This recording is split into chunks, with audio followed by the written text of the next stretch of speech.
राष्ट्रवादी काँग्रेस शरद पवार पक्षाचे आमदार जितेंद्र आव्हाड यांनी भाजपाचे आमदार गोपीचंद पडळकर यांच्या विरोधात खालच्या पातळीवर जाऊन टीका केल्याने सांगलीत भाजप, हिंदुत्ववादी संघटना आणि गोपीचंद पडळकर यांच्या समर्थकांच्या वतीने आमदार जितेंद्र आव्हाड यांच्या प्रतिमेला जोडे मारो आंदोलन केले, तर महिलांनी बांगड्यांचा आहेर केलाय।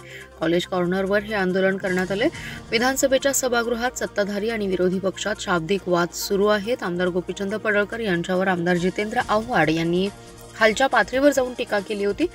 चोर असा उल्लेख केल्याने सांगलीतील भाजपाचे कार्यकर्ते संतप्त झाले। त्यांनी जितेंद्र आव्हाड यांच्या प्रतिमेला जोडे मारले, तर महिलांनी फोटोवर बांगड्या फेकून निषेध व्यक्त केला। यावेळी बोलताना भाजपाचे शहर जिल्हाध्यक्ष प्रकाश ढंग म्हणाले, वाचाळवीर आमदार जितेंद्र आव्हाड यांनी आमदार गोपीचंद पडळकर यांच्यावर खालच्या पातळीवर जाऊन टीका केली आहे। ते वाचाळवीर असून ते मानसिक रोगी आहेत। आमदार पडळकर यांचं काम चांगलं आहे, त्यामुळे त्यांनी अशा लोकांकडे लक्ष देऊ नये।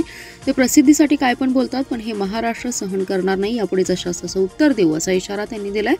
भाजपाचे शहर जिल्हाध्यक्ष प्रकाश ढंग, माजी नगरसेवक संजय यमगर, दरिबा बंडगर, राहुल पुजारी, बाळासाहेब फोंडे, बंडू सरगर, लक्ष्मण सरगर, अमोल सदामते, अभिमन्यू भोसले, दत्तात्रय ठोंबरे, विवेक कुलकर्णी, महेश कुलकर्णी, आशिष जाधव, उत्तम महारुगडे, अभय महारुगडे, माधुरी वसगडे, मनीषा चव्हाण, आदिती पाटील, उमा चव्हाण आदी जण सहभागी झाले।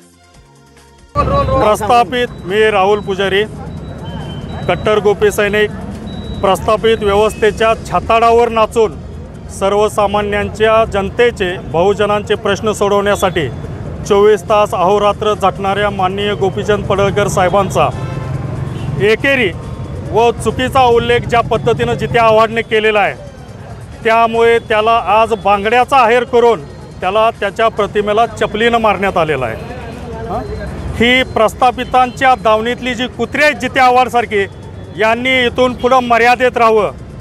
सांगलीचा इतिहास आहे, गेल्या 12 वर्षातला जितेंद्र आव्हाडाला आठवत असेल तर 12 वर्षापूर्वी जितेंद्र आव्हाडाला याच सांगलीमध्ये दीनानाथ मंगेशकर गृहात शिवाजी महाराजांबद्दल अपशब्द वापरल्यामुळे मारहाण करण्यात आली होती। हे सांगलीचं पाणी आहे।